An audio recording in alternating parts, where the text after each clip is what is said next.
everyone. Hi. All right. How's it going? This is the Sleeps Brothers podcast. We're While She Sleeps, your favourite band. Episode 3. Episode 3 or something like that. I don't know. Episode 4. Sorry, if you've been listening, nice one. If you aren't, is anyone even listening? Do people tune in on Spotify and shit? Cool. Yeah, loads of people. Let's carry on then. Yeah, some people listen, I think. Cool. Yeah, so welcome to the Sleeps podcast. The most cool recent thing we did is release a new single called Nervous. It's fucking mint.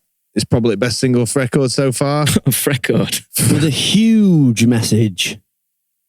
Huge. Hugh Jackman.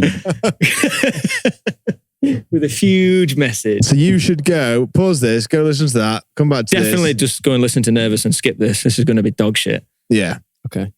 Fuck that off then. Thanks for listening. That's all we've done lately. Yeah. We've done that and loads of other cool stuff. But basically, we have this sick thing called Sleep Society, which is a subscription-based model. We do it through Patreon. It keeps our band alive. And if you want to support us and you like what we do, then join the Sleep Society for loads of cool shit. Lots and lots of cool shit. That sounds like one of the things that people do on their podcast where they say it that often that they just start really not having. If you want to meet me on Twitter later, it's going to be good. I have been noticing You've done it every that. start of everyone, haven't you? I think so. And I'm It's watching cool. a lot of reaction videos. If you like this video, subscribe. Don't like my on Patreon. We're going to be hanging on Twitch later. It's going to be fucking And awesome. sometimes I'm like, what? What are you saying? It's all that coffee you're drinking, son. So I'm having a coffee now to speed me back up to reality. Shout out Nick Nocturnal for reviewing the song. Hit and miss, They though. were a Nick bit surprised Nocturnal. on Nervous, weren't they? They were a bit like, where are fucking riffs? They were a bit surprised by it. I think a lot of people going into, we're talking about Nervous, said we weren't going to. Nah, let's talk about it. Let's talk about A it. lot of people going into that, I think they thought it was going to be a ridiculously heavy tune from the name. We did rightly you so, yeah. two, though, didn't Rightly we? so. Yeah. Two bangers like that. I think Nick Nocturnal needs a new logo. Oh, what? That sounds like a rate dig. I like it. No, it's old school. I like is it's it? old school, yeah. I'm just Jamie can pop that up on I'm the just screen. hitting but that it's- for you. I like Nick Nocturnal. Yeah, it's great. He's good. Yeah. But you don't like his logo. I'm just saying, bruh, I do logos. A lot of people are subscribing and listening into what he's got to say, yeah? Yeah. But yeah, he's My cool. question for the big reactors out there is, if you're doing a lot of reactions, are you putting it on? Are you there? Do your What do you normal mean? reactions to everyday life stuff start turning into your more Your public online What do you mean? reactions? Do they put it on when they're doing them? Do they? And is it the first time you've seen Like it? when your toast pops up, you're like, you know, like My toast! Yeah! toast. Zooming in on yourself, toast. But yeah, a lot of great people reacting to Nervous. I am fucking loving the I'm into this guy. reactions. This guy shows his goosebumps. Oh, he ruled. Oh, nice. Legend. That guy, Oh, Zoom. shout out to him. He did that fucking Zoom because I'm on my sofa going, I love reaction videos. I love them. And then he did one the next day. Yeah, So, that made me cry. yeah, he got me. He got It's me really that weird. night, When I watched first it. figured out that reaction videos were a thing, it blew my mind. I was like, but it's the same thing. Like I've got nieces and nephews that watch other people unbox their gifts. Well, that's or it. It's just- watching other people play computer games. And at the It's first I just was like, I normal. just don't get it. That's a little bit weird when you're opening like a new. But you know now what I mean? it's such a normal thing. Yeah. It's Well, like yeah. now I go to these things to First see how people are reacting to stuff. First time I saw Gogglebox, I thought, you serious? People watching TV. But that's what reactions is. We have to stop you there because our good friend Josh Franceschi. Nice. is waiting to join us. Cool. All right, Josh. Josh Hi, who? mate. It's Josh Yeah, Franceschi from View Me at 6. Yes. Nice. Josh, thank you for joining us on the Sleeps Brothers podcast. We really appreciate it. Pleasure. Thank you for having me. Nice. So yeah, we were talking about Talking about your fucking #1 record is what we're talking about. Yeah. so sick. Have you got one of them big things? Everyone gets them big metal things now, don't they? Yeah, got two sitting over there, mate, 'cause it's number two. So We're planning on making our own just so we can sort cardboard. of fit in, on release week. mate, I don't think you have to make your own. I think you boys are going to be well in there, aren't you? Surely. Fucking We'll doubt it. see. We'll see. No, see, this is it. So before we came on, we were talking about how like you guys are now in the position that we were in, where you're sort of like 3-4 weeks before the record Yeah. drops. Like we got to a point where we'd started off being like, hope it at least goes in the top 10 sort of shit. And then one day we're like, look, lads, we have to manifest some good stuff here because that's part of it, I think. Well, Yeah. I think if you guys all sit down and go, you know what, we've worked fucking hard for this, our fans love us, they'll back us. and go into it all positive. I'm sure you guys are going to have a proper result. Fair. So yeah, For sure. Yeah, we've got your backs anyway. For what it's worth. Did you have any big weak rivals? Did we have any? Yeah. Who was in there? Barry Gibbs, cheeky bastard. Don't know what he was up to. Bee Gees vibes. Yeah. And then we thought Zayn Malik, because he like announced his record the day of release when ours came out. And we got a bit worried about that, and then that didn't really materialise. But yeah, there was no real rivalry except for Barry Gibbs, which was a weird one. But was it a tight race, or was it did you win by a clear mile? It was.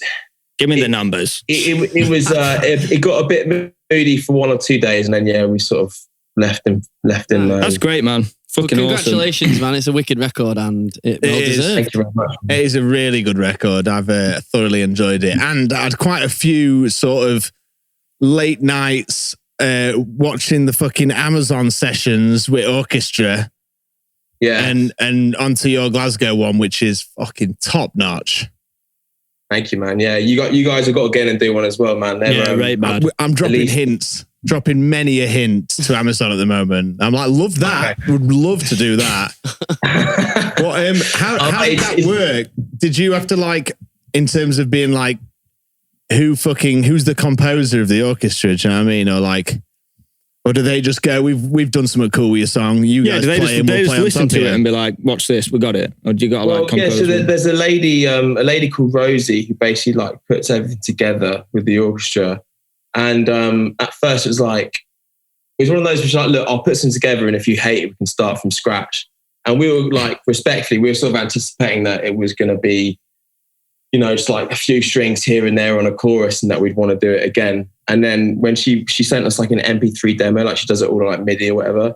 And just even from that, we were like, fucking hell, this is mental. Imagine it being done by full orchestra stuff. But yeah, she's amazing. And actually the whole team over there are incredible. And actually Elise Gabain at Amazon, she's a huge like rock and metal fan. So she just did the billboards for us on Nervous Release. She's into it. She just did we did like a Leicester Square billboard and a Euston billboard with Amazon when Nervous came out, and she did that, which was really sick. Yeah, she's a legend. It's good that she's back in. The Architects one as well that just came out. It's really cool. It's all about the brass for me. As soon as brass comes in on top of the it's a game changer. I didn't know how much I like brass until the brass section until it was on one of our tunes. I was like, fucking hell, go on. All about that. Brass to you, brass to us. Brass. Classic. What's brass the nickname for? Like, you're like, oh shit, it's the brass. You're like, coppers, isn't it? Is it? Brass, coppers. Yeah. Is that a thing? Police? In down south, if you go, that's a bit brass, it's like, that's a bit crap, it's a bit shit. Right. Oh. Third place, bit brass. yeah, exactly. Third place, bit brass. Gold, silver, brass. We'll make a brass number one award. I just going back to that first week thing, I got told who's in our first week, and it's a fucking write-off, mate, honestly. We've got... Who's in it? What people releasing same week as us? Yeah. A load of big ballers. Is it? What's that? London Grammar. They're in there. I love London Grammar. Me too. Stoked for that week. Me too. I wrote them down, I think. Spit them out. No, I didn't. Just search grammar in my notes. But yeah, I don't think we've got a chance then, really, if London Grammar released that same week. Yeah, that'll be the reason why we don't chat. Yeah. Them. Yeah. We'll blame them now anyway. I mean, their last tune, which is sick, that, don't know, I listened to it loads and all. I went through a huge period of time. She's got a great voice. On tour, where I'd just get on the bus and go to bed and listen to London Grammar. Kind of got that, if this second was your life voice. Like, yeah. Awesome. What does this thing say? Oh, yeah, right. Here's a good thing to talk about. This thing say it. And good. This is good because I sampled this today. Sauce. Talk sauce with us. We bought a bottle of your sauce as soon as it came out because we'd also done a sauce, and we were gonna call you out publicly and challenge you to a sauce off. Let's do it. Here she is. Look, shit. There she is. Is it hot? Yeah, it's quite it's hot. hotter than Yeah, ours. hotter than ours. Get it next. Get it son. down there. Something here. Don't put it in there. Don't put it in your coffee, mate. Ah, shit with sugar on. You're, See mate. what your sauce really is, Josh. Yeah. And it's in there with a soy latte, so we'll see. That is going to be a sucker punch. Yeah, good luck with that, mate. I've got a bit of a kick even mixed in with that. I got. So, are you familiar with the Nando's hummus, Josh? Yeah. You know, I've got a kick, that one, yeah. on a Nando's hummus, Put that it back comes there. with that nice little pipette of that stuff back there, that you would bang you? on it. So what I've been doing is buying your budget hummus and putting Yumi at 6 Sucker Punch by Lou's Brews on it. Mate, And it's it been changed the nice. game, didn't it? It's kind of like a Tabasco vibe. We've gone for more of a sauce. Ours is like a bourbon barbecue. Yeah. Bourbon barbecue. Ours has got a bit of a siracha vibe to it, I think. Yeah. It's warm It's not at too first, hot. but It's it not. dies Yeah. down really It's quick. more sweet than a anything. thicker, more of a marinating sauce. Yours is sort of a Tabasco drip. Mate, I haven't tried yours. Hasn't Begley done one as well with Boss? Yeah. I think Yeah, we got it through. Yeah, we got it through. Yeah, Begley's the entrance, the gateway drug for this whole sauce route. I love it. Like we need to all get in a room and just go through the sauces and just get on it. Get on it with the sauces, mate. You must do. Get saucy all together. We could do like a podcast version of that like hot wing show where like you ask questions but you're like caning hot sauce all the time. Crying. Yeah, Try and mate. put it in That your shit's so coffee. funny. Have you guys seen the Gordon Ramsay one of those? No, I haven't, no. Wait mate, up. it's The so hot good. wings. I got distracted. No, sorry. I thought you were on about. Have you seen the things where people redo the hands and they have like the chef on the top and then they recut in people's hands? So he's saying like, give it a bit of crunch. With and then duplicated he cuts to shit. his hands. He's got a bag of ready salted crisps So and good. shit. Yeah. I thought you were talking about them. Sorry. No. Yeah. Gordon Ramsay on the hot wing show. Good value. What's I'll the have hot to watch wings show? Hot wings is basically, they've done stuff like Will Ferrell and stuff like that. They've just basically got loads of hot sauces and a plate of wings, and they're just answering interview questions, but after every question, they have hot sauce, I think and it I've goes seen up that. in heat, Nice. basically. So you get like spider peppers or whatever they call it, Yeah, and yeah. ghost peppers, I know. and they start getting like very truthful about their answers and like, freaking out, and, like, it's just very good, isn't it? They have like meltdowns because they just can't take it.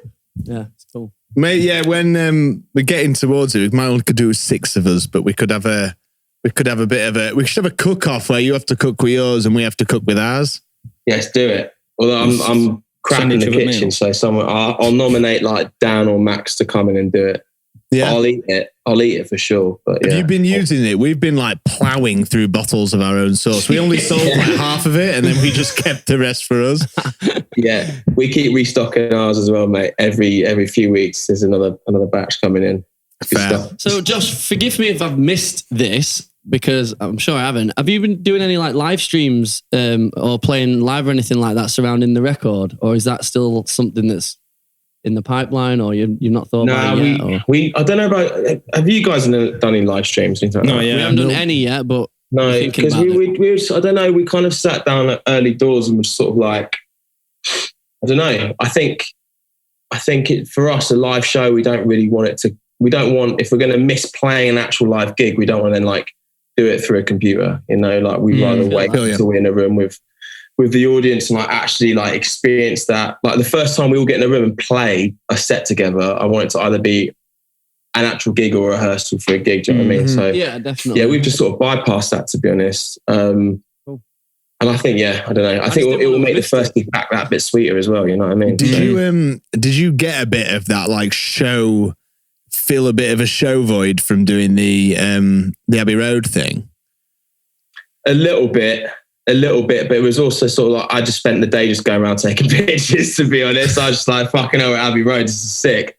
So I wasn't even really paying attention to what we were doing until we did like the 3 takes, and then everyone was like, right, you're done, go home. I was like, all right, sweet. So I mean, that was like you. We've spent quite a lot of time together. Like us 5, kind of, we'll go to the studio at Dan's because he's got like a similar set to what you guys have got. We can just all go in and do stuff. So for that, we're really grateful, because otherwise it would have literally been like a year of not doing anything. And I don't know about you, but our last gig wasn't was in September 2019. So, Jesus. I mean, I don't even know what it's like to be on a stage. When is your next gig scheduled like?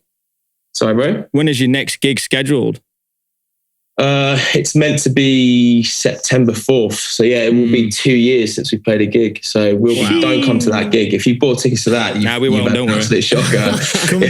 come 3 days into that tour. Give us a minute to get give us a few warm-up gigs because it's going to be really moody. But aren't you guys doing that? Aren't you guys doing like a really, really jokes underplay stuff? You're doing like 4 nights at the Underworld or something. Yeah. 3 nights at Key Club, 3 nights at Underworld. We kind of just thought the vibe originally came out of like when lockdown and everything happened first, we were like, when we go back, let's go back to like the smallest and kind of most independent of the venues because they're going to be the places that sort of need the most help. And we kind of just thought, how fucking chill would it be to go and load in and then just stay in that city for 3 days?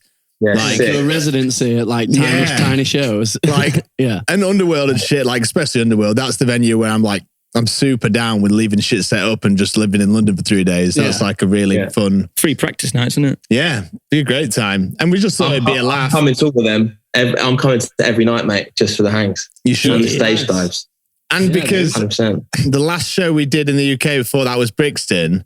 So it's like, I don't know if I can physically take on the mental stress of just going straight from Brixton to like the next one. Right. I mean, I kind of wanted to go to the opposite end of the scale for a bit before we'd like just so when we go back to a big room, it feels even better. But I mean, that was before we were expecting to have a year and a half off. So it suits our band as well to do like punk rock sweaty shows and then like just do like different stuff constantly. Yeah. By the end of them, we'll be like, fuck, I can't wait to do a big one. But yeah, good vibes. That's our next thing. If it happens, that and Slam Dunk. Slam Dunk's now in September, right? Yeah. Yeah, no, I know because we actually moved our tour because our management were like, you know that we moved it, we had to reschedule from May, September. Then we lost some of the dates because we had to move our London gig, which was annoying. But it's also like, I want to go to Slam Dunk because it's just like all of our mates can be playing a gig and it's just going to be. I think that's the other thing that, like, I don't know about you guys because, I mean, Chef, you still get you get pretty much every tour going through anyway. But I definitely took for granted living in London and not going to gigs like 3-4 times a week. Do you know what I mean? Like, it is pretty mad, but I will now definitely be doing that. That and the pub. Like, I'll be living in a pub or a venue is my plan, basically. I don't think you guys have been. You've not been to a warehouse, have you? When you've been you've not been to this warehouse, have you? Vicky Warehouse? No, this warehouse where we are. Oh, your gaff? No, we never been to your gaff. No. Well, next time you're in Chef, you should. But since we've been in this lockdown, someone's opened a bar like in the courtyard, like literally like 50 yards across from our shutter. And it's like a really nice vibe bar. It's the sort of bar that I want to go to. Cocktail bar. It's not cheap though. Not cheap, no. I mean, it's not Spoon's prices, but it's London prices. It is. Yeah, you'll fit South Yardage round here. Don't think so, mate. Not after the last year and a half off. I think we're all a bit like, oh, fucking hell, could do go on the road, couldn't we? Make a bit of cash. Well, I'll have my beers in a bush outside. Do you remember doing that? Yeah, that's fine. Yeah, I love that. Park beers is absolutely fine. Yeah. Do you guys all live close then? Whereabouts Seawall? So, the postcodes. And so Chris has moved to Brighton, and then the other Matt, Dan, and Max all still where we grew up. And I'm sorry. So it's pretty easy when like you're off tour or when like this is happening for you to like not have to travel super far to sort of do shit. Yeah, not at all, man. I literally just jump on the train from East London over to Dan's, and I'm there within like an hour and a half. So it's not too bad. And we've been doing this thing where like when we have been going to the studio for the last few months, that I'll go over on like a Tuesday and stay at his for a week when we're like doing stuff. Yeah. Just because there's also an opportunity to get pissed. So we've been deliberately me coming to stay when there's like football on the evenings just so we can watch the footy, get drunk, and then get in the studio and think we've written a hit at 3 o'clock in the morning and listen back to it in the morning going, that is absolutely awful. No one can ever hear that. That's crap. So that's what we've been doing, basically, is writing shit songs when we're pissed, thinking they're amazing. And just so are you writing now then, post album? Sorry? Are you writing some material now, post album? Yeah, to be honest, mate, I don't really know what we're doing it for, other than the fact of just what else is there to do. I think if we if this wasn't going on, we would be on tour right now, probably, and we would be on tour for probably like most things, like a year sort of thing, on and off. But we just thought we might as well get something on the go. There's some cool stuff going on, but like we kind of, in a good way and a bad way, we sort of set ourselves up from SUCKAPUNCH, whereby, because we did a bit of everything on that record, we're now not entirely sure which sort of version of You Me at 6 we all prefer, that we want to like try and like explore more. That's exciting though, isn't it? Yeah, it's exciting, but it's like a blessing and a curse at the same time. It's like, yeah, but we can do that because we're good at that. Yeah, but we're not as good at doing that though, are we? So it's just going back and forth about who wants to do what, basically. So yeah, we're working out at the moment, just shooting the shit and see what happens. But it's an exciting time to be creative, I think, because as I said, there's not a lot going on. And if we've got a space like you guys have and we have, like, why wouldn't you want to be in the studio? Do you know what I mean? Every week, just trying to get stuff together. So yeah, I think you'll probably be writing again. I've heard some stuff. Yeah, I just showed him a song, mate. Sounds ace. Yeah, I mean, album's been mastered for what? 2 months? Yeah. I'm fucking on it, mate. Can't stop. I've been writing on GarageBand as well, so don't overlook that. Don't forget about that. It's going to be amazing. I've been writing on my laptop. My notepad. I don't know what else to do, man. You know what I mean? No, fair. Album come out, we'll get straight back into it. Yeah. And we've got a fancy new studio, so might as well do we've kitted all our studio out. Well, the guys have revamped it, so it's looking hot. I saw that. It looks very, very cotched. You could lose hours in that studio, I think, couldn't you? Yeah. And I will. And we lost a lot in the last one, to the point where it just looked like a bit of a shanty town by the end. So it just needed a refresh. If we're going to do another record in it, it needed a bit of a... Well, that's what Dan keeps doing. He keeps repainting his studio so that every time we go in, we don't feel like it's Groundhog Day. I know it sounds stupid. Like he's painted the studio like bright orange inside because it was white for 6 months, green or whatever. You know what I mean? He keeps just changing a liquid paint just so like it feels. Totally. It works though, man. Yeah. We did 3 records in the room, like it'd be 3 albums in the old studio, how it was. And it's just like, I would get in the right itch to go somewhere else to make a record. But we were like, do we do that, or do we like renovate it and change the orientation and shit? And then now I feel quite energized to do a record in there. You guys recorded your record in Thailand, didn't you? Yeah. That looked so this much... one? Yeah. This one. Yeah. You fuck. Looked so much fun, that. What's his name? Dan Weller's place? Dan Austin. Yeah. So we did all the pre-pro, pre-pro. We wrote the majority of it at Dan Flint's house, and then just got on a plane to Thailand and then realised we didn't like half of it, and we got to write the other half when we were in Thailand. So we did that. So sick. But amazing. It's basically if you guys, I know obviously like you, we've both got spaces, but seriously, man, like it's a different vibe being, especially in a place like Thailand, because I don't know if you guys have made records abroad or not, but like whenever we've made records in like Los Angeles or Nashville, we just end up we just become like these little social sluts that go to every town. We're going out every single night and all this sort of shit. And we're like, and especially when the producer's like, oh yeah, we can, we'll call it tonight at 7. We're like, great, we've got the whole night off. And it happened every single night, which is classic. But in Thailand, there's none of that. It's literally like, because it's resi as well, like we could literally start, some days only started really getting into it about like 4 or 5 in the afternoon and go till sort of, 5, 6 in the morning. So it's it's a special place, man. So if you guys ever fancy it, I would highly recommend. I think it's on our list of to-dos, isn't it? I think even though we love doing shit here, I think we're gonna have to go somewhere else one day just for the vibe. What where is it in Thailand? I think I've got confused. I thought someone else had I thought Dan Weller had a studio in Thailand. No, I've got that muddled up. Who's the dude you did yours with? We went to, it's basically this again, it's in the middle of nowhere. It's this little fishing village called Bang Charai. It's about 2.5 hours from Bangkok and about 45 minutes from Pattaya. And we went out for a few nights in Pattaya. Well, we went out one proper night in Pattaya and we vowed to never do it again because it was feeling a little bit like Hangover 3, when they go to Bangkok and they just get fucked.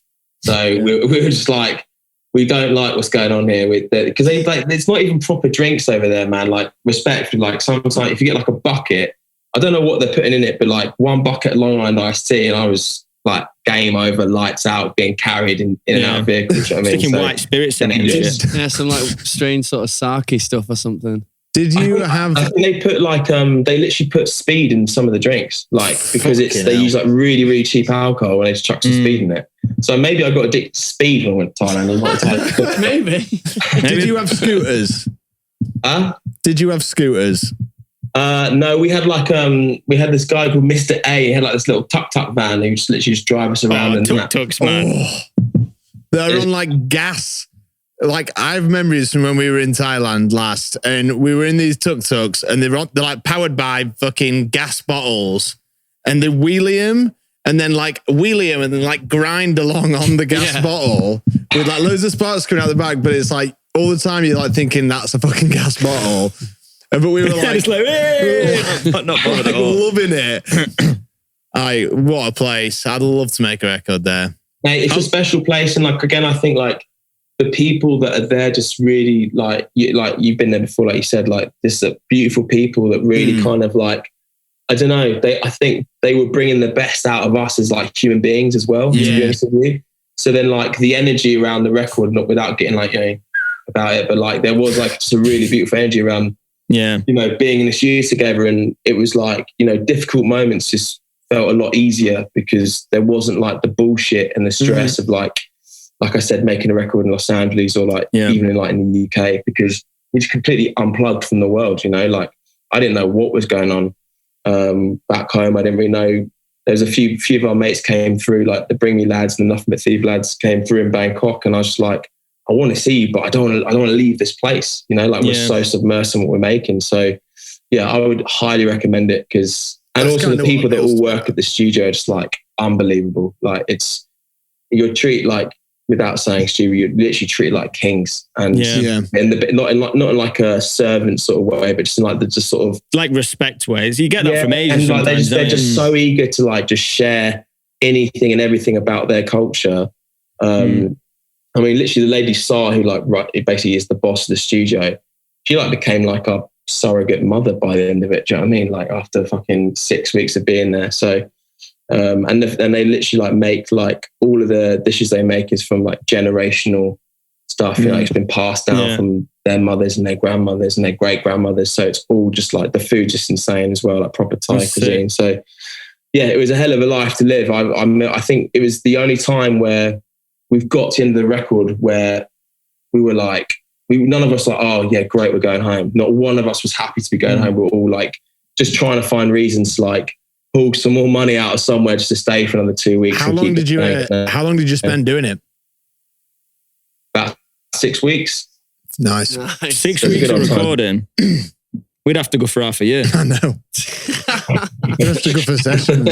I think that is what appeals to me about doing it, is that like you could go and just fully like, that's our favorite place to tour. Or it's me personally in the world. It's like, is Asia and Southeast Asia, like, because it just has such a nice, different vibe and different like pace of life. And you really feel like you're out there, don't you? Yeah. Like, something just amazing about it all, just all the culture. So the idea of doing it and not moving as fast as we are on tour and going and kind of like making camp somewhere, like you said, like, that does massively appeal to me. It's because like the main focus would be to make this thing that you've set out to do, which it is here, but there's always, you've got all your external go out and do like 6 weeks worth of writing. And then figure out somewhere else to record, but like just getting out there and having a bit of time to chill and write. And and you say that, like, look at, like you said that it felt like it had a really good energy and vibe around it, and look at the record now, like banger. It's a sick record. It's gone to #1.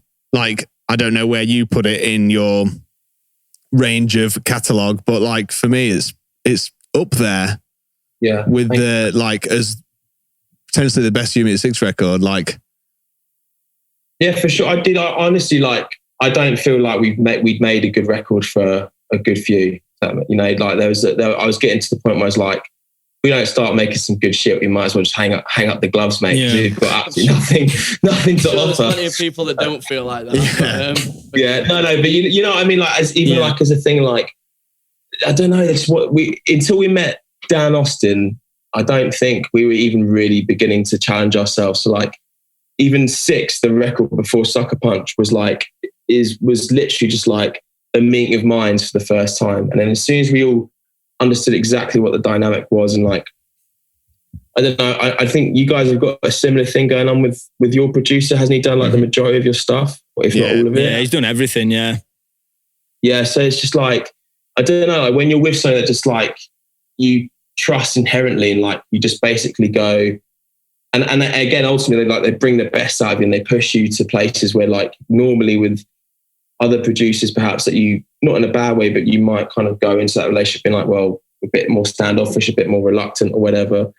Like the things that Dan also can get us to do in terms of just even like exposing ourselves and being like vulnerable as artists, again, is like a really, really powerful thing. And yeah, to go and make the reason I think Sucker Punch has come out the way it has is because, you know, he just wouldn't allow us to ever go, I want to try this, but actually let's not waste the time doing it. You know, like even if at like 4 or 5 o'clock in the morning, some of the stuff, the best moments in the record came out in that sort of like those night hours, you know? So like, yeah, I just think I think we finally found like the guy that can, like we can go to with our ideas, and he can sort of really help us kind of present it. I think that's the job, like the job of a producer is to get the best out of the artist, regardless of his own vibe. Do you know what I mean? It's his job to bring out. Yes, I think that's why when we, like, for example, with Carl, we're so close to him. We know each other so well. That dynamic works because he knows how to get the best out of us individually as artists. He knows our capabilities. Like, I like that when you narrow down what they're doing. I think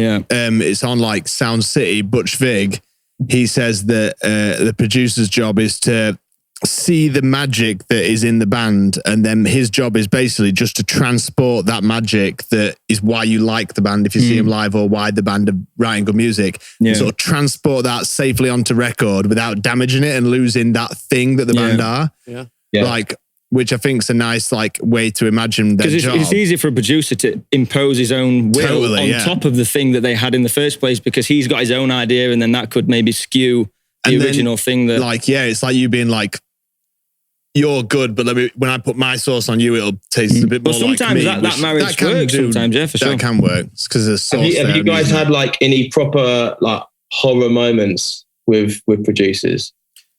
No, that's why we've stayed with the same guy for all of it. Because has it been since inception? Like the whole time, it's been just. Is it Carl? Besides our first EP, which Matt recorded, which was fucking, how long ago was that? Like 15 10, 11 years.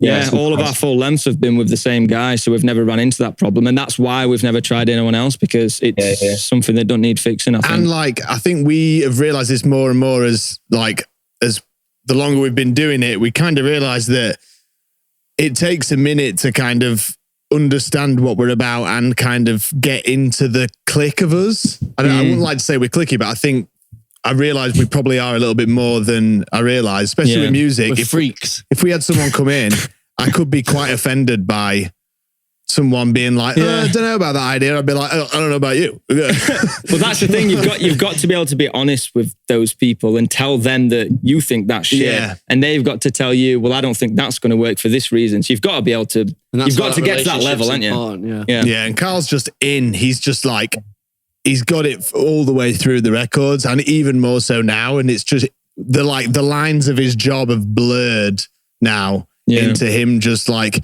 you've started doing what you do on this record versus what you did on the first record with Carl. You've actually merged into one sharing role. Like Sean engineered half of the new record.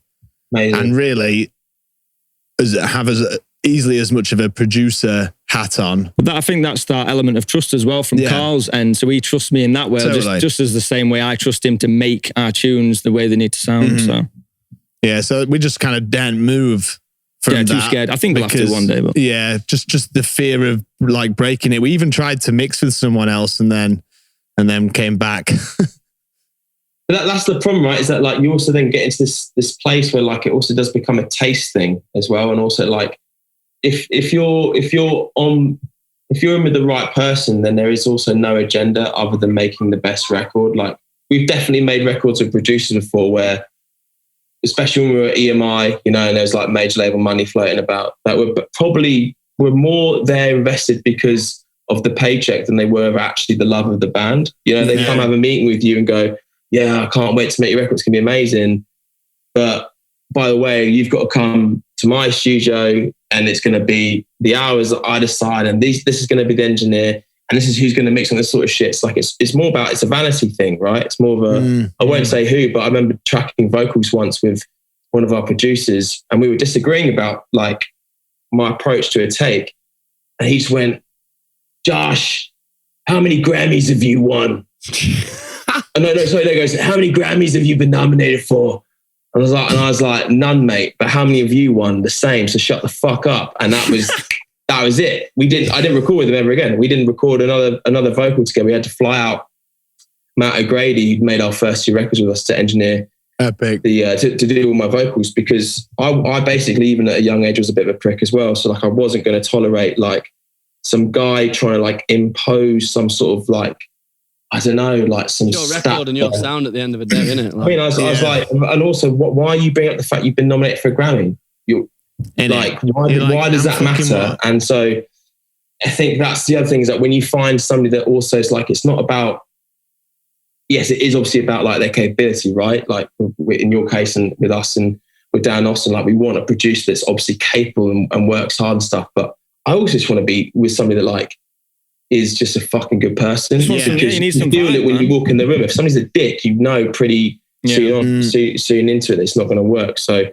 yeah, it's not about names. The fans that are buying our records or streaming our records, when they listen to the record, they're not going to go, yeah, that was made by blah blah blah, this really fancy studio and wherever. They don't give a fuck. They care if like you say, the energy was caught or the emotion was caught in a recording, and they've it's spoken to them. They don't care about who made it and where they made it. You know what I mean?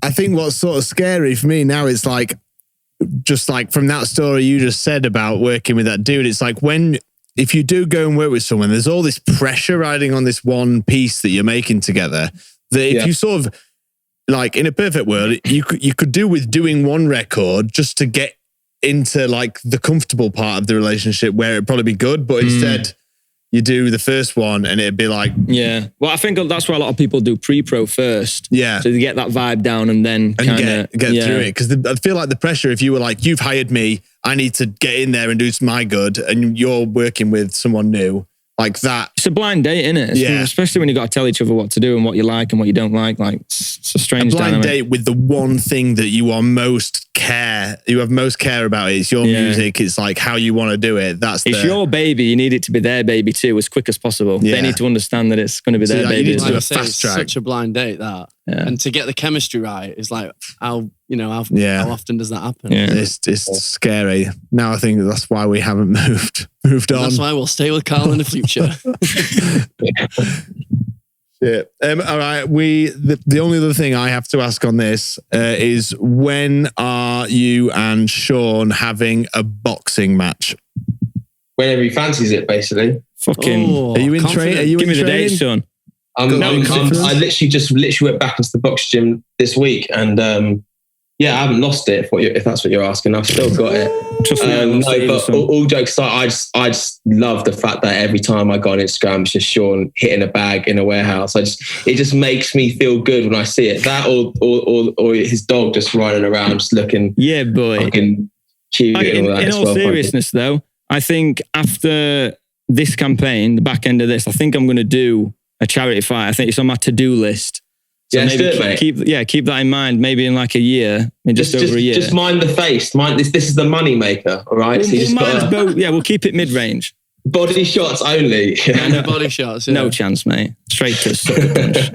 Yeah, you've got a bigger target with me, so I'm fucked. Yeah, I'm gonna have to punch down. Behind you. It's like your special move, innit? It's good. Like if you're on a game, Josh's special move would be the sucker punch. Josh is that good that they've named their album after his punch. His punch is good. Exactly.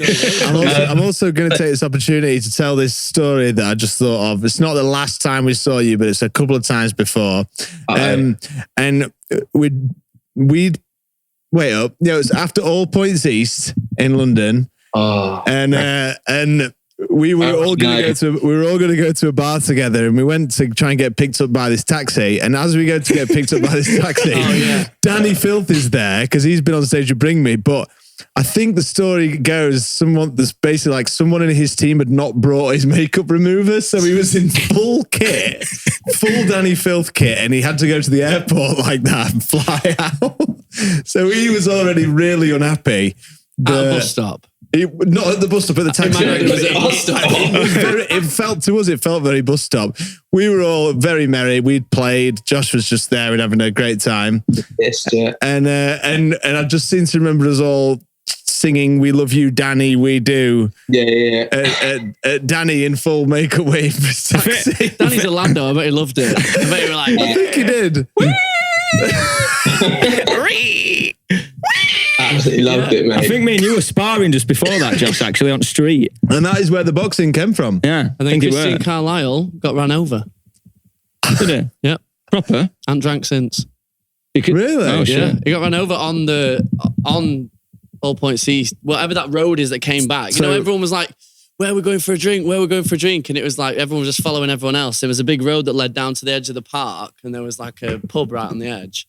Yeah. We all went. He might have got run over by Danny Field's taxi. It might have been. That's why he didn't come. Imagine that. But yeah, that's a bit of info for you there. That's a beautiful memory. That I will have that forever. When we were in Thailand, Jimmy were just going back and forth, just sending each other videos of us like just trash talking. Do you remember doing that? Yeah, man. I did remember. It's hilarious. Oh yeah. Shit, you were in the studio then, weren't you? With top off.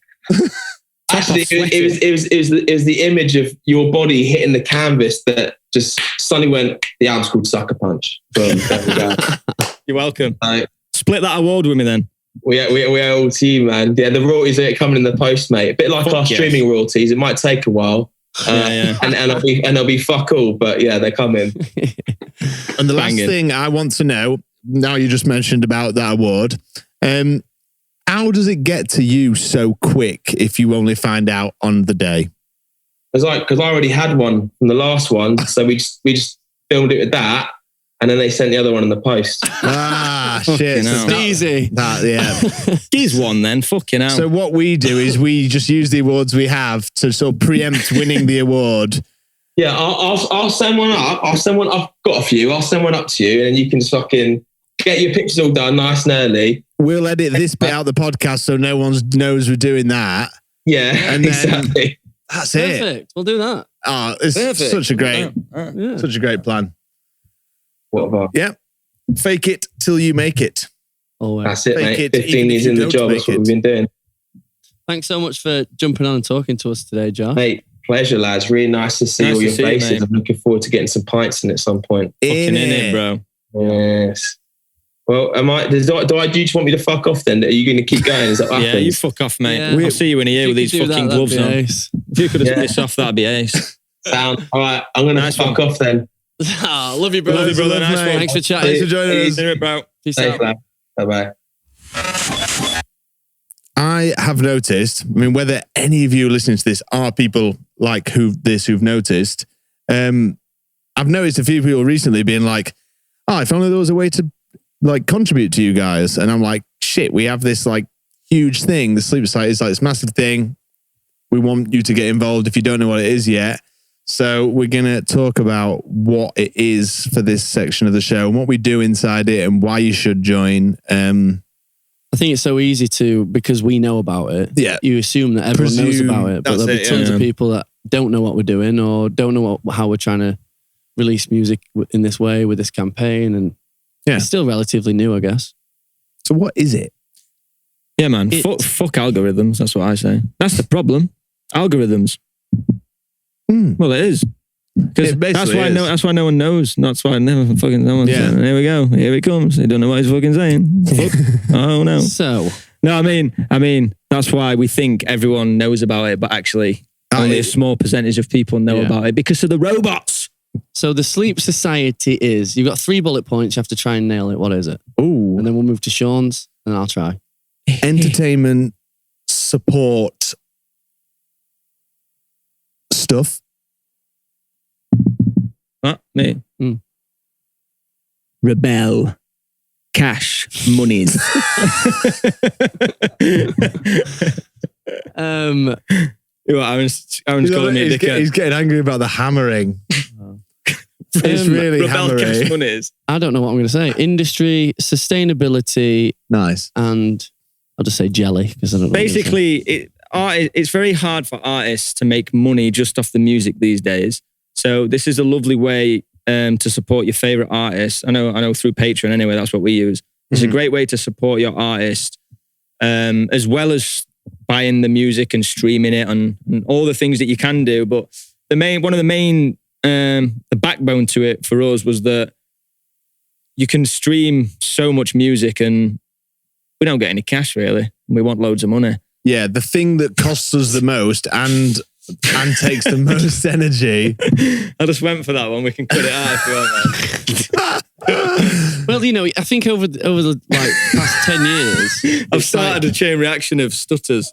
It's like you're trying to turn your band can't just produce music and that's it. Do you know what I mean? You have to be like a glorified clothing line, and you have to be doing so much extra on top to to keep your head above water for a lot of artists. Do you know what I mean? So what we've done is try and build it like something that helps sustain it, where we can focus on what's important, and that is bringing down the smoke and mirrors, letting the people that like this band know what the situation is within the industry and what directly affects us, and giving those people that love the band as much as we do the opportunity to support us in this way. And know that it goes directly to us, directly back into making music and hopefully doing things that you enjoy, like whether that's this or in the society, we do loads of other stuff like tutorials, sides, workshop stuff, which is kind of each of us within the band's internal roles. And we're trying to talk about that. So if you would starting something similar as a band or any kind of small business,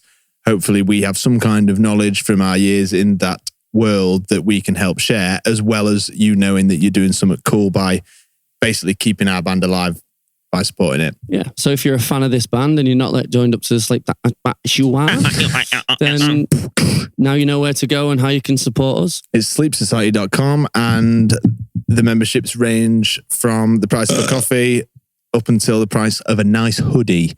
And it basically means we can keep continuing to do this. And if you are already a member, thank you so much, because you actually made this campaign entirely possible. You made the record possible. So thank you very much. You're absolute fucking legends. I would be working at Frankie and Benny's if you guys didn't do it. In fact, Frankie and Benny's has gone under, I think. So I wouldn't be Wilkinson's, I think. I'd be all right. Frankie and Benny would still be working for me. Where was it? Well, that's us shouting out our last jobs. What's your last job, Les? The last job I did. Is it up there? I can't remember. Last job? Last job I did, I worked at a school and jumped in a van with you in 2009 and I never went back. A learning support assistant. My last job was comp. Sorry, I'm speaking out loud, slinking out loud. Mine was Frankie and Benny's. Mine was Skip, weren't it? Skip Oppos. Oppos. Hopkinson's Skip firm. Very illegally underpaid at that job. Me and Aaron worked out. We were below minimum wage for the hours. I think so, yeah. Shit. I remember you telling me that you used to go in the toilets and nap. Nap? Yep. Like, because the only place that was warm and you'd have like a 2-minute nap in the toilet. Yep. That's some rough shit, that. It's rough shit. When we were hungover. Yeah. 5-minute nap. Dude, we would have to handle poopies. Poo would come up the belt. So basically it skips this big machine, grabs all the skip shit, drops it on this conveyor belt, goes up. Then me and Aaron and boys are chilling up there. And you had to sort it out into wood, paper, poo. And yeah, poo came up and the belt stops. You get inside the poopies. So that's why you're supporting us on Sleep Society. It was a shit job. It were a shit job. So that's why you're doing this, so we don't have to do that, basically. We normally speak to a member of the Sleep Society and find out if they're going to leave soon or if they're going to And if they are going to leave, why? And if they're lying to us, let's get to the bottom of it. So we want to speak to, who are we going to speak to today? Josh Franceschi from... We're going to speak to Aiden Collins from Bury. and find out if he's going to stay or leave. Right.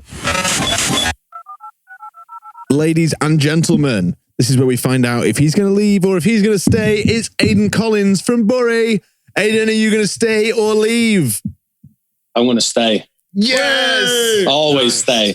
Always Appreciated. It's lucky that wasn't a Brexit question. Question? Question. So how's lockdown treating you, mate? You coping all right? Everything good? Yeah, not too bad. Luckily, I've got a 2-year-old keeping me entertained all the time. I'm still in work, so that's all right. Still doing band stuff. So yeah, all good. Cool. Have you been Sounds enjoying garden friends? As of like the last 2 days, we have garden friends, I think. No, not yet. I will be doing soon though. They're called gnomes. They're called gnomes, Matt. I haven't had any garden friends. Garden friends. Matt's got some new garden friends he's been hanging out with. They're all made out of terracotta. So, brother, do you have some questions for us? That's what I heard on the grapevine. I do indeed. I do. Awesome. Shoot. So, first one, what are your favourite and worst venues that you've played at? There's been some rotters. There's been some bad ones. There's been some stankers. But Matt's number one worst venue ever is... Okay, worst venue. I'm going in worst is in... I'm going to need some help from Jamie, the fact master over there. Aaron's brain is pretty good for this shit as well. I think it was in Kansas. The Leaky. It was in Kansas, and it was... What? Kansas City, Missouri, we have confirmation. Kansas City, Missouri. What was the name of the venue? Billy's venue. Was it? Billy's that was the venue. It was Billy's venue. It's Billy. Oh, cool. So we basically turn up to this venue and this guy is late to let us into the venue and he's already sort of moping around. He was so sorry for himself, bless him, wasn't he? What did he say? He says, oh, it's just something like, it's just so Billy to be late or something. No, he was like it was not you guys. Billy happened. Bless him. But yeah, there was like leaks dripping from the ceiling. There was no like the lighting rig didn't The work. leaks got into the electrics, didn't they? And like blew the power a couple of times.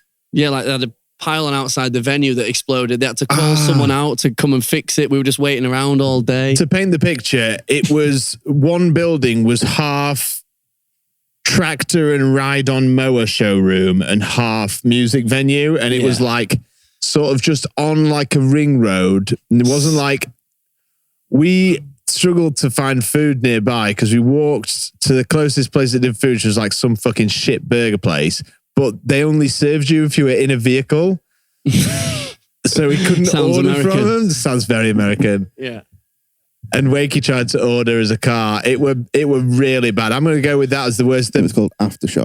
Aftershock, yeah. I was in shock after being in that venue. Yeah. The backstage was so bad. Crime scene backstage. A few people turned up in the end and the show still happened. But at times we were just like, it's not going to happen. We didn't want it to happen, really. We were trying for it. I really didn't want it to happen. We were sending it out to the universe that we got a day off. But there was like the back of the venue was flooded as well, wasn't it? So when you walked in, it had a ramp, but like you had to step in puddles before going on stage, and it was just a nightmare. We're awful. Yeah.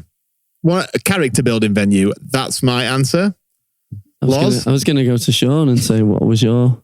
That's one of my worst, only because I don't have a memory.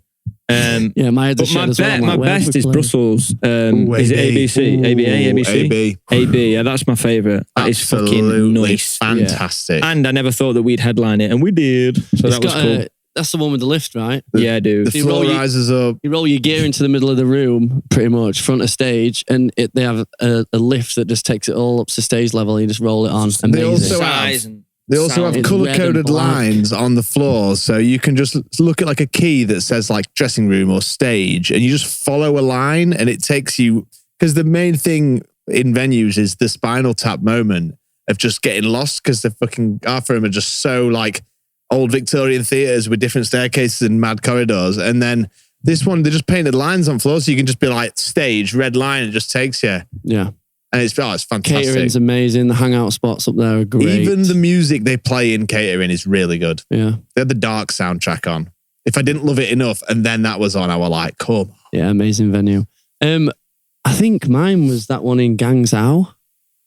Oh, the one that Is Oh, it? in Guangzhou. Where like everything fucked where we up. opened, but it was our headline show. Which- That one. Oh no, that's good. Oh no, That's that was in good. Kunming. Mao Live House in Guangzhou. No, the other one. It was where I like S- just smashed up SB? about 6 mics because nothing was working. I don't know if it man. actually was a bad venue or whether my It's- thoughts of that venue was just because everything went wrong It's for me a shame personally. because that venue is a place that we'd been to that place twice Yeah, on trips before we played it. yeah. And they like looked after us and they were amazing. Oh Do you yeah, remember? amazing. Like yeah, that's. And we were yeah. like, this would be sick. And we were in that studio, went on the roof. And Yeah, it was yeah. like, and then we played there being like, this is good. We've always wanted to play it. This is going to be awesome. And it just, I spent the whole show terrified that you were just going to leave. Because yeah, it was, I remember. I think I did leave at one stage, didn't I? And I because came it back. was so bad. Every time he's about to blow. Why was it so He's bad? gonna blow. he's going to go. Why was it so bad? The monitors and shit. I think your monitors were getting tangled. Your mics weren't working. They you had were cages fucking- on and they were feedbacking where they were everyone was. big. yeah, Yeah. that was Your it. ears didn't It didn't matter work. where I was standing. I was getting. I couldn't look at you, feedback. mate. I couldn't. It was It's Like a full show of feedback, though. You're just Yeah, like, what are you gonna do? It Sorry was- that you feel like that sometimes when I'm on stage. No, but it was just, it's scary I've been there, man. dealing with an untamed tiger. It's scary dealing with the locust. Oh shit! We Just should forget have what run. happened. But it was like, I mean, because we were witnessing you go through so much, like, That's my new one now. Is like when my shit goes that west, I just take my guitar off and go side stage and then watch someone else fix it. Yeah. Like if it's wakey, I'm like, you do it. I'm not going to go on stage. I wish I used to. Swatting stuff around. And Wish like, I used to do. yeah. I just get out way and then he can fix the fucking thing. I'm Good just question, though, dude. straight for a beer and just like, Yeah, good question. or you man. could do the classic Aaron McKenzie and just go in the audience and watch as a fan. There's been a few shows where I've looked down and Naz is on front row. It's just throwing horns out. I'm like, bro, what up? Can't wait to gig, man. Fucking hell. I know, Aye. remember gigs. It was Will so be. sick. That was a good question, Aiden. Ryan Thank you. gigs. Right, next one. Let's fucking hear it. Yeah. Right, so the next one is, how are you all feeling about playing live again after such a long layoff? Because obviously this will be the longest you've been without playing since you probably started. So True. Very Definitely. I think that obviously we're moving ever so closer to releasing our new record, Sleep Society. So, you know, we are getting into our heads that we're going to be sort of jamming together soon, at least. You know, it's been a long time. I'm hyped, bro. Yeah. I'm Yeah. like, I've had a break from the record, the new record, and now I'm spinning it again, and I'm getting so fucking pumped, man. Because now I'm envisioning the songs being played live more than ever, because I know it's coming closer to that. Like, we've just sorted out the live room, we're sorting out our rigs, our guitars, and I've got to think about how am I going to play it and stuff like that. And I just want to, I'm gagging, man. It does feel Gagging. good. Just playing with you yesterday, I was like, this is what I want to do. I just want to rock the Play fuck my out, fucking man. guitar and throw my set around and shout my head off and Yeah, good sound festivals. Kind of starts like- feeling like all work and no play in a way. Do you know what I mean? Yeah. Because you're creating and you're sort of doing what needs to happen this end, but Yeah. not getting out there, meeting people, visiting places. and Totally. playing I shows. talked to Nat quite a lot about it, where I'm just like, the bit we do it all for isn't Yeah. there. No, yeah. I've been And that- like occupied with everything nicely Same, before, same. like with the writing and the recording. I've been cool. And now there's this space and my excitement's really coming back. Like for the entire lockdown, I couldn't really give a shit because I was busy doing other things. But now I'm really, really excited, like a little kid ready for Christmas. Walking out now at a show and the first thing, just like hearing that Sleep Society shout. If people come, that is. If Imagine people like come, not playing shows for this long and walking out to the Brixton show. I think I'd just have a nosebleed and I collapse. think I'd just Well, you remember wobble over. remember the Australian show we did? Yeah. Oh, I can't do it. But yeah, that is the first time I hear that shouted back, here's Sleep Society like that. And the journey it's been throughout all these fucking world going mental and like It's gonna be wild, man. it's just going to be a beautiful thing. I'll probably cry. I think I think- we've been really lucky as well because we had to cancel a few shows off of our American tour. But, you know, I've spoken to people that have released records, like Neck Deep, for example. They released a record sort of just into the first lockdown and they've just not been able to tour it at all. So, you know, it must be really weird to release a record and not not be able to tour it. So we've been really lucky with the scheduling and how things have fallen into place for us. So up until this point, we have been scheduled to write and record. So we've lost festivals, but at the same time, we really can't grumble. People have had it really tough through this whole situation, and we've been able to keep our heads in the album. So it's been good. The first show back, if all goes ahead, will be where I'm just trying to work out where is this moment going to be. Stoked it's at How night. famous will you feel walking Stereo out to in people Glasgow. watching you? I'm famous. You Do feel you know like. what I mean, though? Yeah, we haven't had people looking at us playing music for ages. You'll be like, we're actually in a band. When I would do, you go, man. Everyone's just going to go, why is Matt's granddad filling in for Matt? Yeah, innit? Why is Sean's nan alive and well?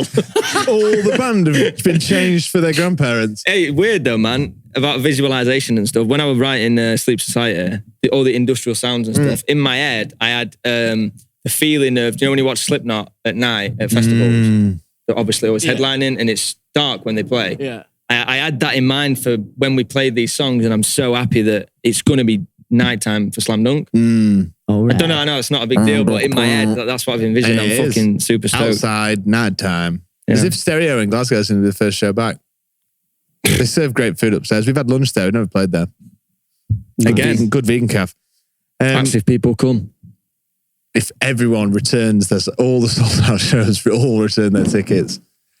Good question. I think it's safe to say we are excited. And what is your third question, Aiden? The third question is, if you could all get a superpower each, what would it be and why? Fucking like this guy. I want a minute. I want Bernard's watch. Time travel. Yeah. Is that yours? Is that Might be Bernard's watch. Back in time. Not back in time. It'd just be like, I would be there too, I think. I'm so late all the fucking time. Fair, I just you want, are. That's why. I just want, No. And I'm like, I spend, so everyone's nodding. We're going to get Matt Bernard's watch. Like, a Bernard's watch, when you're just like, I ain't got time to do that, whatever. You got all the time in the fucking world with Bernard's watch. Bang. Do that stuff. Unpause, all good. Being able to fly, though. It's a good one. I'd go back. I'd be Bernard's watch, but like any era of time. Also, like Queen's nose. ancient Egyptian times or Roman times. Or Back to the Future car. Yeah, I'd love probably it. do time I'd like to travel. just be a fucking tabanger, fly on a wall in like a really old style. Sean's I struggle superpower is to be a tabanger. I struggle to speak, me. Don't know if you've noticed. No, definitely. Time travel's got to be Tabanger. invisibility. That's right. That's what it is. It's called a tab. What is it? Tabanger. What would you just to be a call fly it? on the wall. An Eavesdropper, tabanger. Everyone Yeah, will know what I mean. Sounds like Yeah. Yorkshire, that. Tabanger. You fucking tabanger. Yeah, it's definitely You a were thing. tabanging on us. That's how they bloody know. Yeah. What would you choose? Have you thought about that? I'd probably do invisibility. Because you just be I able to bet do you whatever would, you yeah, wanted, naughty then, wouldn't you? Yeah. Go wherever you want and do whatever you want. Imagine what money you'd save on flights, though, if you could fly. Yeah? You save a few $100 a year. These practical superpowers are so good. Just cutting in lines and shit. Great being invisible, man. I mean, flying would be good. Yeah. But yeah, I was thinking to keep Bernard's watch. On Bernard's watch, I get on the plane without anyone knowing I've got on it. Now I sound like a terrorist. Keep saying burn a watch, but I don't really know what you mean. Bernard's watch, it was a TV show. Yeah, It's probably after your time. Ow. After your time. Ow. Ow. I remember the Turtles as well, Gots to think about the turtles, Terry.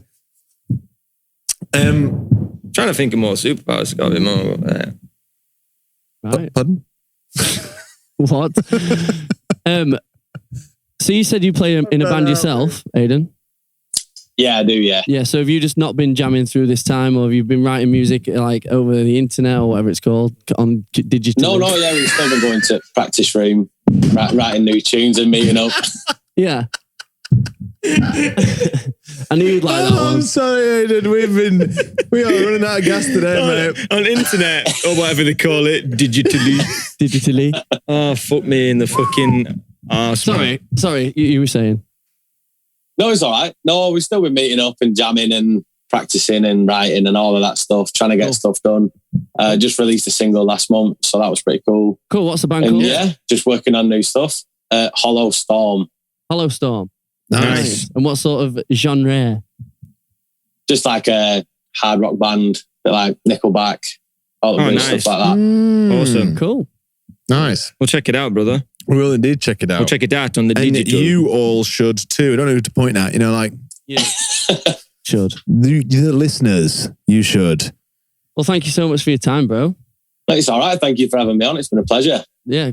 Nice to see that you're keeping safe, and all the best with the band in the future. And thank you incredible amounts for being in Sleep Society. Yeah, and definitely. sorry if it's because we're so red hot up here. It's boiling up here. It's going to our heads. But yeah, cheers for being in Sleep Society. He might leave after this, I imagine. I really hope this is the leaving point. Don't leave, mate, please. No, we appreciate the support there, mate. And yeah, thanks for talking to us today. Yeah, cheers, brother. Bang on. Not a problem. Again, thank you for having me on. It's been a pleasure. See you soon. See you in a bit, brother. You too, man. Stay safe. I have listened, I don't know if I'm late on this or what, but I came across the new Teenage Wrist record. Oh, yeah, good. And I've been playing it to the dudes here. And I've been loving that. There's a song on it called High Again, which is just... It's just the sign of the times. Whoa. So sick. Very good song. Yeah. What about you, Matthew? Let me just look at things I've liked. I need more RAM in my brain. In your brain. That's actually getting worse. You can't upgrade. It's over for you. Yeah, so. I know. Yeah. I've been spinning new Justin Bieber's album. Really good. There's not much of. I'm sort of digging back into places that I've been before, listening to tunes that I've not listened to in a while with bands. I'm listening to. Fucking hell, how long's this going to last? Yeah, never mind. The new Lotus Eater track came out, which is banging, very heavy, Is very it? good. Also, I've been really enjoying the singles that Holding Absence have been releasing. That's good. They've been releasing such consistent. You were just saying you weren't that into it a minute before we You started. said they were crap. You said they were shit. No, I think they're they're great. really I'm good. really looking forward to the record. The newest single, Circles something. I can't remember what it's called now. Circle something. Rounding Circles. It's definitely not that. I've been listening to Feel Bloody great. Wood. That's what I was going to say. Bloody Wood? Yeah, I love Bloody You Wood. love Bangra. Yeah, I am going down a banger route at the moment, listening to a lot of Indian music. In Circles, the Holding Absence song, the latest single on their forthcoming album. I think I still love that drum. I don't know what the drum's called. they're It's amazing. releasing on the same day as we are. I think so, aren't they? Makes me want to Anyone know dance. that? Yeah, so What? Holding Absence are releasing their new album So on the they're same day as releasing we are. documentary at the same Are day you as sure? us and You're not album. talking about the They documentary? bugged us. No, the album comes They've out got on the us same booked, day so as They've us. got us bugged. We know you're here. So yeah, shout out to those guys, killing it. Love the new songs. But now you're in, yeah. We know you're here somewhere. NF's dropped a new Lucas album as is well. calling Is it a you new out. album? Clouds, yeah. Mix. I think it's got a few old remixes on it, but it's fucking sick. I need to pull it together. Check out some new shit. Anything else that I've been listening to? I know. Again, digging back and listening to quite a lot of Figure 4, which is the band before Comeback Kid, Yes. and just enjoying that sweet hardcore mosh. Yeah, great band. Um, And another band I've been jamming as well, for all those sort of technical metalcore lovers. Walking Me. So that was that. Yep, that made sense to me. I can never get the name in my head. Yeah, yeah. Walking with me. Kingdom of Giants. Kingdom of Giants. Oh, New North Lane, very good. New North Lane. There's something. A moment of RAM. New North Lane is really good too. Yeah, love it. Competition. We've got maybe in the competitions morning. kicking off here. Competition. Got competitions to talk about. Where So are we? Oh wow. Oh, I think I threw that sheet. Are we giving away a snare? Is that it? We are giving Yes. away a snare drum. And what have we already given away? If you've not joined, then you're missing out big time. With Headphones. One of your pickups. headphones, my whammy pedal These headphones?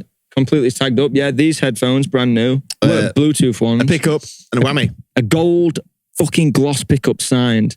And then I think, not in the guitar world, but this month's giveaway is my favourite yet.